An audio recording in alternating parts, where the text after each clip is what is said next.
Hello everyone, welcome to వర్తమాని భవ book club కి. So ఇప్పుడు మనం డిస్కస్ చేసుకుంటుంది ఏంటి అంటే ఈ ఇప్పటి వరకు మనం శరీరాన్ని ఎలా అబ్జర్వ్ చేయాలి, ఎలా మనం ఆ లోపల ఉన్న ఆ కాన్షియస్నెస్ తో ఎలా కనెక్ట్ అవ్వాలి అనే విషయాన్ని తెలుసుకున్నాం. ఇప్పుడు ఏం తెలుసుకుంటున్నాము అంటే ఆ మనం అంటే కొన్నిసార్లు చాలా ఈజీగా మనం ఆ శరీరాన్ని అబ్జర్వ్ చేయటం అనేది చేయగలుగుతాం. ఆహ్, అంటే శరీరాన్ని అబ్జర్వ్ చేయడం అంటే మన శరీరంలో చాలా చాలా మైన్యూట్ సెన్సేషన్స్ అన్నీ ఉంటాయి. వాటిని మనం ఆహ్, మన నార్మల్‌గా ఉన్నప్పుడు వాటిని మనం అసలు ఎక్స్‌పీరియన్స్ చేయలేము.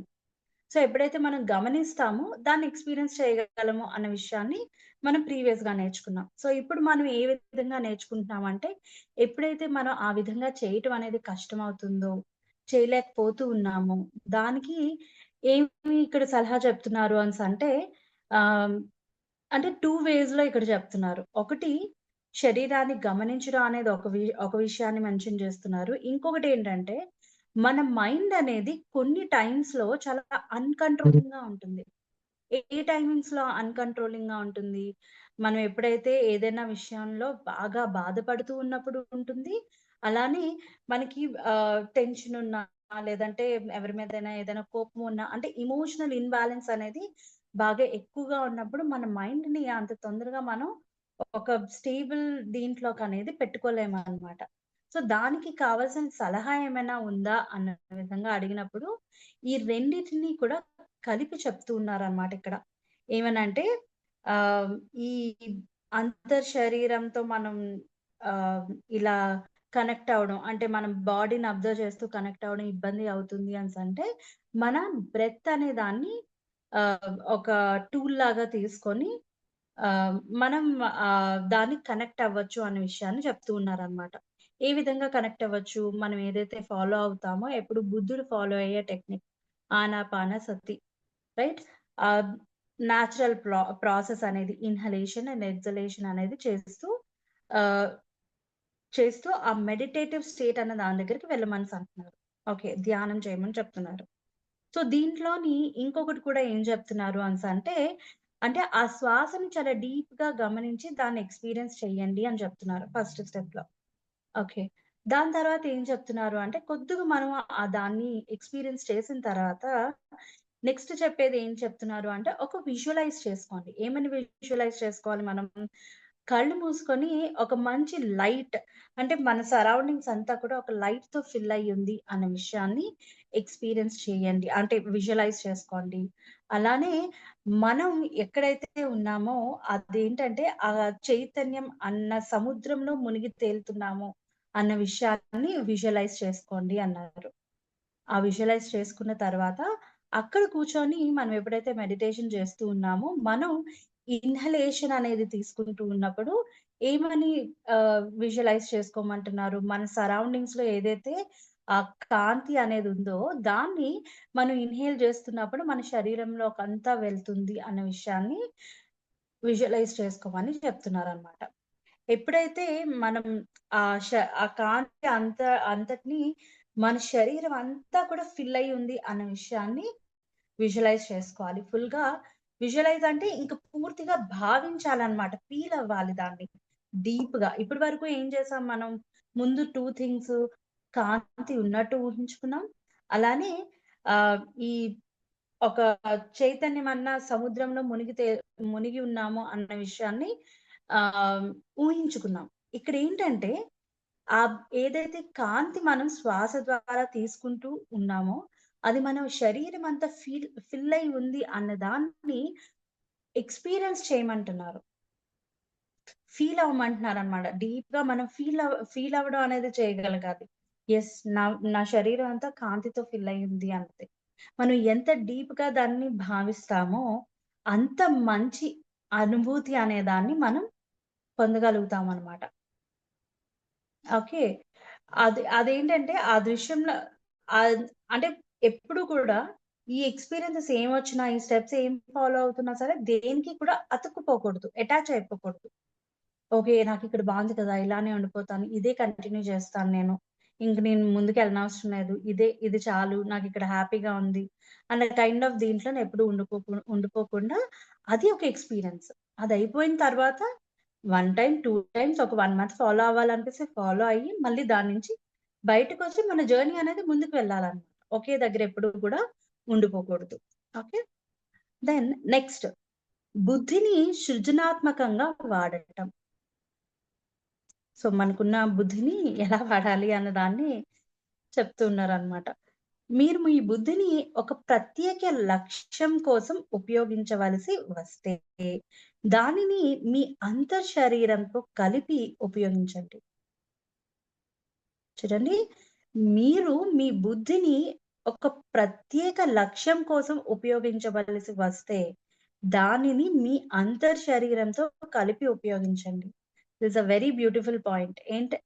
మనం ఎప్పుడూ ఆహ్, అంటే ఒక 5 ఫింగర్ కాన్సెప్ట్ అన్న దీంట్లో తీసుకుంటే, మన చిటికెన వేలనేది మన శరీరం. అలానే మన రింగ్ ఫింగర్ ఏంటంటే మైండ్. ఆహ్, ఈ మిడిల్ ఫింగర్ అనేది ఏంటి అంటే బుద్ధి, intellect whatever it is. Then ఈ ఆహ్, ఇండెక్స్ ఫింగర్ అనేది సోల్ అండ్ ఈ థంబ్ ఫింగర్ ఏమో ఆల్ దట్ ఈస్ అన్న విధంగా. Okay. Everything is in it అన్న విధంగా మన థంబ్ ఫింగర్ అన్నమాట. సో, ఎప్పుడు కూడా మనం ఈ శరీరం, బుద్ధి అన్న దీంట్లో ఎప్పుడు మనం ఉన్నప్పుడు ఏంటంటే, మనం చాలా ఎమోషనల్‌గా ఇన్‌బాలెన్స్డ్‌గా ఉండడం. అంటే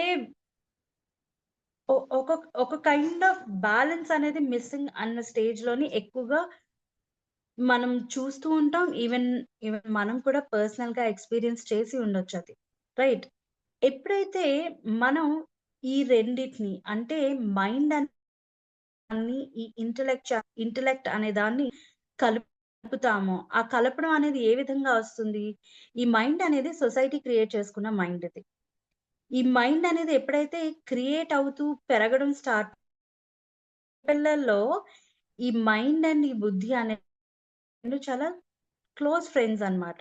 వెరీ గుడ్ ఫ్రెండ్స్. చాలా థిక్కెస్ట్ ఫ్రెండ్స్. కానీ ఎప్పుడైతే మనం ఈ సొసైటీ పరంగా పెరుగుతూ వస్తూ ఉంటామో, ఈ 2 అలా విడిపోతూ ఉంటాయన్నమాట. డిస్టెన్స్ అనేది పెరుగుతూ వస్తూ ఉంటుంది.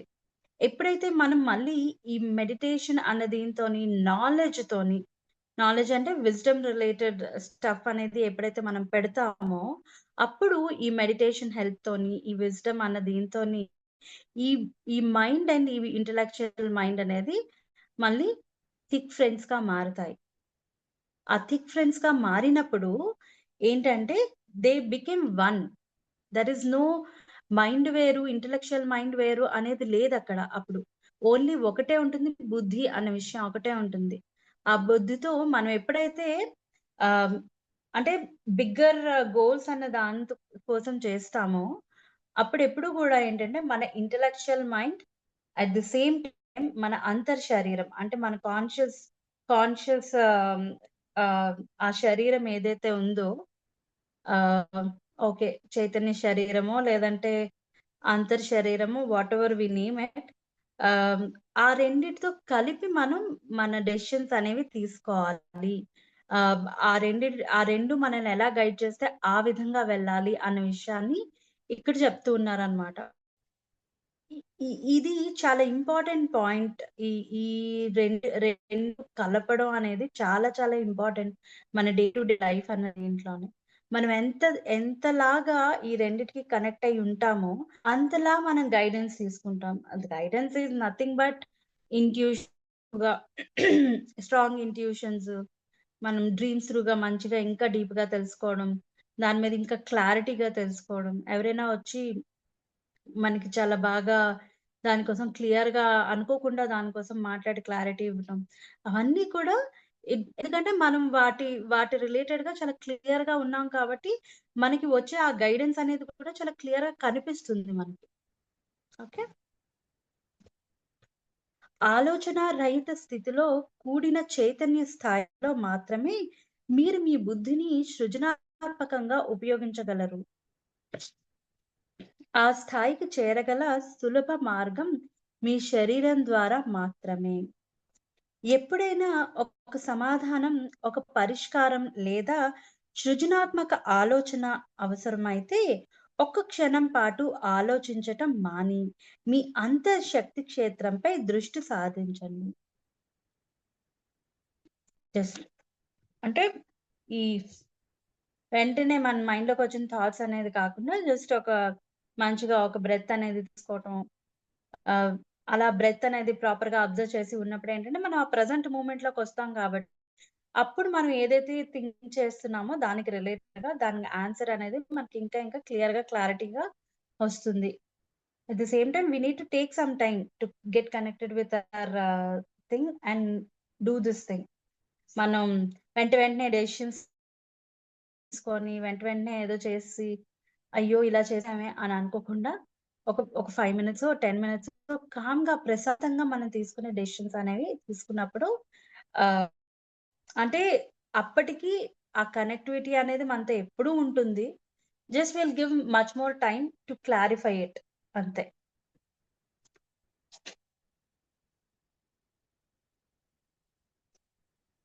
ఓకే. ఆ నిశ్చలత పట్ల ఎరుకతో ఉండాలి. మీరు మళ్ళీ ఆలోచన చేస్తే అది అత్యంత సృజనాత్మకతతో స్వచ్ఛంగా ఉంటుంది. ఏ ఆలోచన చర్యలోనైనా కొన్ని నిమిషాలు ముందుకు, వెనుకకు వెళ్ళడం అలవాటు చేసుకోండి. లేదా ఆలోచనను దాటి ఆలోచన రహిత స్థితికి చేరువై అంతర్వాణిని వినండి. దానిని తలతో మాత్రమే ఆలోచించవద్దు.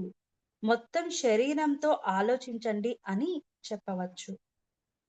అంటే అన్ని విధాలుగా మనం మన మైండ్ అనేది అంటే ఇప్పుడు మనకి మెడిటేషన్ చేసినప్పుడు ఒక థాట్ గాని, ఒక గైడెన్స్ గాని లేదా నాకిలా అనిపిస్తుంది అని ఇంట్యూషన్ అని చెప్పి మనం ఏదైతే నేమ్ పెట్టుకుంటున్నామో, అవన్నీ కూడా ఒక థాట్ రూపంలోనే ఒస్తాయి. ఎందువలన అలా వస్తున్నాయి? మనం మన ఇంటలెక్చువల్ మైండ్‌తో కనెక్ట్ అవుతున్నాం కాబట్టి ఆ టైంలోని అది ఇచ్చే ఆన్సర్ ఎవ్రీథింగ్ కూడా అదొక థాట్ రూపంలోనే వస్తుంది మనకి. ఇంకొక విధంగా రాదసలు. మైండ్ అంటే ఆహ్, మనకి హార్మ్ చేసే థింగ్ కాదు మైండ్ అనేది. మైండ్ అనే దాన్ని ఏంటంటే మనం మనకున్న కొన్ని ఫియర్స్ వాటి వల్ల కొన్ని సొసైటీ రిలేటెడ్ స్టఫ్ వల్ల మనం దాన్ని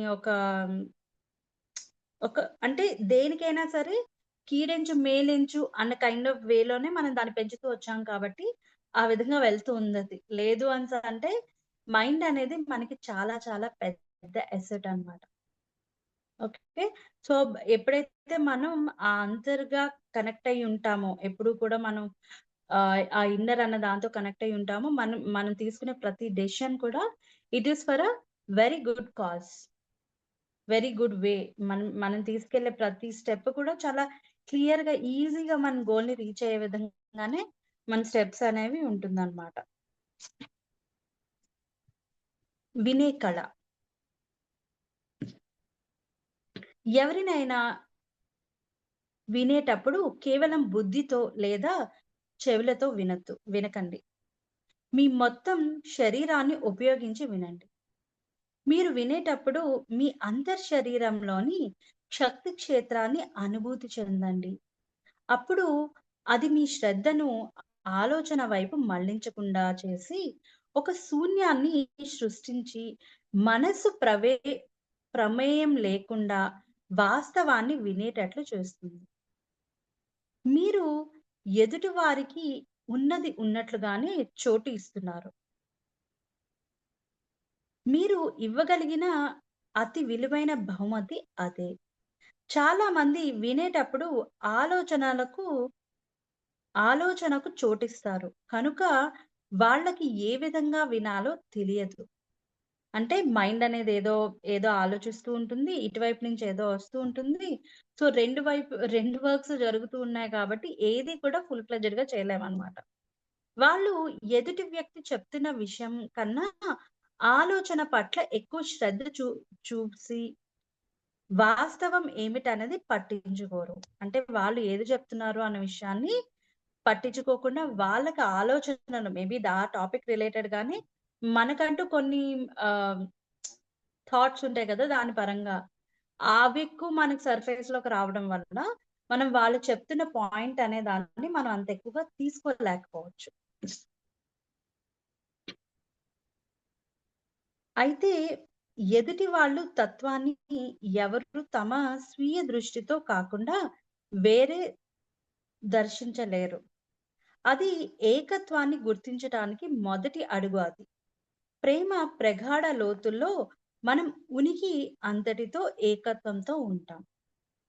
మానవ సంబంధాలు చాలా వరకు మనస్సు, మనస్సు మధ్య బంధంలాగా ఉన్నాయి తప్పితే, హృదయ బంధంతో ఇమిడి హృదయపు హృదయ దయతో సహృదయతతో లేవు. అంటే ఈ మైండ్ అనేదేంటంటే మన శరీరం, మనస్సు అదే మనకు బంధం.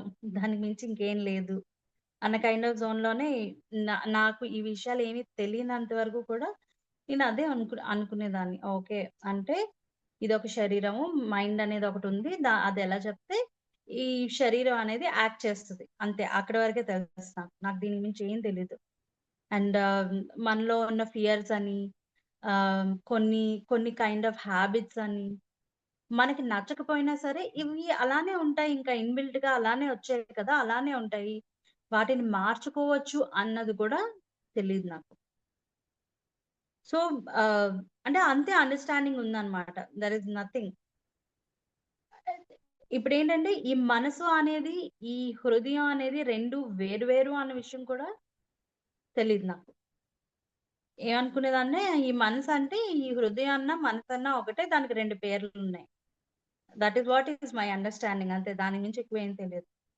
సో, ఇక్కడేంటంటే మనం మనసు అన్న దాంతో అంటే మన మైండ్ అన్న దాంతోనే ఎక్కువగా ఉంటూ వస్తున్నామనమాట. నేనైతే మొన్నటి వరకు అలానే ఉన్నా. ఇప్పుడిప్పుడు నేర్చుకుంటూ ఉన్నాను. ఓకే. ఎలా బయటికి రావాలో రావచ్చు అన్న విషయాన్ని తెలుసుకోవడం.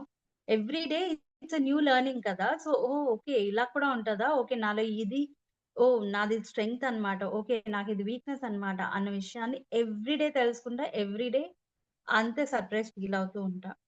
ఎందువలన అనేసంటే I'm still exploring myself. So, నాలోనే తెలియని మిస్టరీస్ చాలా ఉన్నాయి. సో, దాంట్లోని నేను నేర్చుకున్న ఒక నేర్చుకున్న అంటే ఈ 2 వేరు వేరు అన్న విషయాన్ని రియలైజ్ అవ్వడం ఒకటి. స్టిల్ నేర్చుకుంటూ ఉన్న థింగ్స్ ఏంటి అనేసంటే, ఆ మనసు అన్న దాంతోనే కాకుండా, ఈ హృదయం అన్నది ఏదైతే ఉందో ఆహ్, దాంతో గూడా మనం కనెక్ట్ అవ్వాలి. ఆహ్, ఆహ్, ఆ ఇది ఉండాలి అన్న విషయాన్ని ఇప్పుడిప్పుడే నేర్చుకుంటూ వస్తూ ఉన్నాం అన్నమాట. ఆ మార్గంలో ఏ బంధాలు ఎంతో కాలం నిలువలే నిలువలేవు, ఇమడలేవు. అందువల్లే బంధాల మధ్య ఘర్షణలు తలెత్తుతున్నాయి. మీ జీవితాన్ని మనస్సు నడుపున నడుపుతున్నంత వరకు ఘర్షణ, ఆందోళన, ఒత్తిడి, సమస్యలు అనివార్యం. అంటే మన లైఫ్‌లో ఈ మైండ్‌కున్న ఫియర్స్ అనేవి ఆహ్, అవన్నీ కూడా వాటితో మన లైఫ్ లీడ్ అవుతుంది అనేసంటే, మనం ఏ రిలేషన్‌ని గూడా ప్రాపర్‌గా ఎక్స్‌పీరియన్స్ చేయలేమనమాట. జస్ట్ ఎవరు ఏది అంటే మేబీ వాళ్ళు క్యాజుయల్‌గా మాట్లాడుండొచ్చు. కానీ మనం దాంట్లోని వావ్! నన్నిలా అంటారా? ఇలా అంటారా నన్ను అన్న విధంగా మనం చాలా విషయాలు తీసుకోగలుగుతాం అన్నమాట. ఎందుకంటే మన మైండ్ అనేది ప్రతీదీ ఒక కైండ్ ఆఫ్ జోన్‌లోనే ఆలోచిస్తూ ఉంటుంది కాబట్టి. కొద్ది ప్రొవోకింగ్ కైండ్ ఆఫ్ జోన్‌లోనే ఆలోచిస్తూ ఉంటుంది. ఎట్ ద సేమ్ టైమ్ ఎప్పుడూ ఒక క ఒక కైండ్ ఆఫ్ ఇన్‌సెక్యూర్ జోన్‌లో ఉండడం వల్ల అది ప్రతీదీ కూడా ఆహ్, నన్నెవరో ఏదో అంటున్నారనో, లేదంటే నన్ను కొద్దిగా చిన్నగా చూస్తున్నారనో, లేదా నేనంత వర్త్ కాదనో, ఆ కైండ్ ఆఫ్ దీంట్లోనే మనం ముందుకెళ్తూ ఉండడం వల్ల అందుకే ఏ రిలేషన్స్‌లోని మనం అంత స్ట్రాంగ్‌గా, కనెక్టింగ్‌గా ఉండలేకపోతూ ఉంటామనమాట. అలా కాకుండా మీ శరీరంతో కలిసి ఉండే మనోరాహిత్య స్థితిలో ఉంటారు. అప్పుడు బంధాలు పరిమళం వెదజల్లుతూ పుష్పిస్తాయి. అంటే ఎప్పుడైతే మనం ఈ శరీరంతో అంటే ఆ ఇన్నర్ కనెక్టివిటీ అనే దాంతోని, ఆ ఇంటలెక్చువల్ మైండ్‌తోని, ఆ ఇన్నర్ కనెక్టివిటీ అనే దాంతోని మనం ఎప్పుడైతే కలిసి ట్రావెల్ చేస్తూ ఉంటామో, మనము మన రిలేషన్స్ కానీ ఎందువలన అంటే వాళ్ళెవరు మారిపోరు. బట్ మనం చూసే విధానం అనేది మారుతుంది. మనం ఒక సిట్యుయేషన్‌ని మొన్నటి వరకు ఒకలా చూడొచ్చు. కానీ ఇప్పుడు మనం చూసే విధానం అనేది చాలా డిఫరెంట్‌గా ఉండొచ్చు. సో, దానివల్ల మనకి ఎటువంటి ఇష్యూస్ అనేవి రావన్నమాట. ఏ రిలేషన్‌లో కావచ్చు. అది వైఫ్ అండ్ హస్బాండ్ కావచ్చు, పేరెంట్స్ దగ్గర కావచ్చు, ఇన్‌లాస్ దగ్గర కావచ్చు, సిస్టర్ ఇన్‌లాస్ దగ్గర కావచ్చు, ఫ్రెండ్స్ దగ్గర కావచ్చు, ఆఫీస్‌లో ఉన్న కొలీగ్స్ దగ్గర కావచ్చు, నేబర్స్ కావచ్చు, ఏదన్నా సరే. మనకసలు ఎఫెక్టే కాదసలు. ఏ విధంగా కూడా. అవతల వాళ్ళు ఆ సెన్స్‌తో మాట్లాడుతున్నారు అన్న విషయాలు కూడా మనం దాన్ని అంటే ఎవరో చెప్పి వాళ్ళకి అర్థమైంది ఏదో చెప్తే తప్ప, మనకి ఈవెన్ ఆ కైండ్ ఆఫ్ దృష్టే ఉండదు. So, will be so happy from inside అన్నమాట. చాలా చాలా హ్యాపీగా ఉండగలుగుతాం. ఆ ఇన్నర్ ఇన్నర్ బ్లిస్ అనేది ఏదైతే ఉందో చాలా ప్రశాంతమైన ఫీలింగ్. ఎంత ప్రశాంతత అంటే మనంత ఇంకా ఏమంటారు ఎన్నో మనీ ఉన్నా సరే, ఆ ఇన్నర్ ప్రశాంతత ఎంత డీప్‌గా ఉంటే, అంత మంచి multi billionaire or whatever it is దానికన్నా ఏది పెద్దదుంటే అది. అంత అంత మంచి స్టేట్‌లో మనం ఉండగలుగుతాం అన్నమాట. So, inner happiness, inner peace అనేది చాలా చాలా important. Though we are exploring ourself but ఈరోజు నెక్స్ట్ మినిట్ మనం ఆ బ్లిస్‌ని ఎక్స్‌పీరియన్స్ చేస్తున్నాము అనేసంటే దట్ ఈస్ టూ గుడ్. ఒక విషయంలో అంత డీప్ బ్లెస్ ఎక్స్‌పీరియన్స్ చేస్తున్నామంటే it's okay. It's really nice. Night పడుకున్నప్పుడు మనం ఆ బ్లిస్‌లో పడుకుంటున్నాము అనేసంటే దట్ ఈస్ టూ గుడ్. నెక్స్ట్ డే విషయాలు నెక్స్ట్ డే చూద్దాం. నెక్స్ట్ డే మళ్ళీ ఒక డిఫరెంట్ సర్ప్రైజ్‌తో మనల్ని మనం తెలుసుకుందాం. సో, నేను పూర్తిగా ప్యూర్‌గా తయారైపోవాలి, ప్యూర్‌గా ఉండాలి. It's not needed. అంత ప్రెషర్ మనం తీసుకోవద్దు ఎప్పుడు కూడా. లెట్స్ బి ఈరోజు, ఈ క్షణం. నైట్ పడుకుంటున్నాము అనేసంటే wow! What a beautiful day. అంతే అక్కడి వరకు. రేపటి కోసం మళ్ళీ రేపు మళ్ళీ ఆలోచిద్దాం. మార్నింగ్ లేచిన తర్వాత ఆ రోజు ఏం నేర్చుకుంటున్నాము? ఆ రోజు ఏం కొత్తగా ఎక్స్‌ప్లోర్ చేస్తున్నాము? మన కోసం ఏంటి పాజిటివ్ విషయం ఏం నేర్చుకుంటున్నాం? అలానే మనల్ని మనలో ఉన్న వీక్‌నెస్ ఏం నేర్చుకుంటున్నాం? ఏం నేర్చుకోలేదు అనేసంటే దట్ ఈస్ ఆల్సో ఫైన్. ఎంత మనల్ని మనం అంటే విషయాలని లైట్ తీసుకొని మన జర్నీ అనేది ముందుకు తీసుకెళ్తూ ఉంటామో, అంత హ్యాపీగా మనం ఉండగలుగుతాం. అంత ఇన్నర్ పీస్‌తో మనం ఉండగలుగుతాం. ఎంత ఇన్నర్ పీస్‌తో ఉంటామో, మన రిలేషన్స్ అన్నీ గూడా మన ఇంట్లో సరౌండింగ్స్ దగ్గర నుండి, రిలేషన్స్ దగ్గర నుండి, మనం ప్రతి ఒక్కళ్ళతో మాట్లాడే విధానం ఎవ్రీథింగ్ అన్నీ కూడా మారతాయి. ఇట్ విల్ క్రియేట్ మనకున్న ఆ ఎనర్జీ, ఆ పాజిటివ్ ఫీలింగ్ అనే దాంతోని మనం ఎవ్రీ వన్‌కి కూడా ఆ ఎనర్జీ అనేది పాస్ చేయగలుగుతాం. అండ్ అటువంటి పీపుల్‌ని ఇంకా ఇంకా అట్రాక్ట్ చేసి మనం వాళ్ళ దగ్గర నుంచి నేర్చుకోగలుగుతాం కూడా. సో, మనం ఎప్పుడూ గూడా మన శ్వాసతో ఉండాలి. మనల్ని మనం ఎప్పుడూ కూడా ఆ ఇన్నర్ కాన్షియస్‌నెస్ అనే దాంతోని కనెక్ట్ అయ్యి ఉండే విధంగా మనం ఎప్పుడు ఉండాలి. నెక్స్ట్ మన మనం ఏ డెసిషన్ తీసుకుంటున్నా ఆహ్, ఏ గైడెన్స్ కావాలనుకున్నా, ఒక రూట్‌లో వెళ్తున్నాము అన్నప్పుడు, మనం ఎప్పుడు కూడా మన ఇంటలెక్చువల్ మైండ్ అండ్ మన ఇన్నర్ కనెక్టివిటీ అన్న దాన్ని బేస్ చేసుకొని మనం ఎప్పుడు కూడా ముందుకు వెళ్ళాలి. అలానే ఆహ్, మనం ఎలా వింటున్నామో అన్న విషయంలో కూడా మనం మంచి జాగ్రత్త అనేది తీసుకుంటూ ముందుకు వెళ్ళాలి. అలానే మన మన కోసం మనం మంచిగా తెలుసుకుంటూ, మన మైండ్ అనే దాన్ని కొద్ది కొద్దిగా పక్కన దాన్ని ఎక్కువగా మనం ఎంటర్‌టైన్ చేయకుండా, మన మన ఇంటలెక్చువల్ మైండ్, మన శరీరం ఎప్పుడైతే దాంతో ఎక్కువగా ఉంటామో, మన రిలేషన్స్ ఎవ్రీథింగ్ అన్నీ కూడా చాలా బాగా మెయింటైన్ చేసుకోగలుగుతాం. మనల్ని మనం కూడా అంతే బ్లిస్‌ఫుల్‌గా ఉంచుకోగలుగుతాం అన్నమాట. So, this the topic. Thank you so much. మళ్ళీ మనం ఇంకొక టాపిక్‌తో కలుద్దాం. Thank you.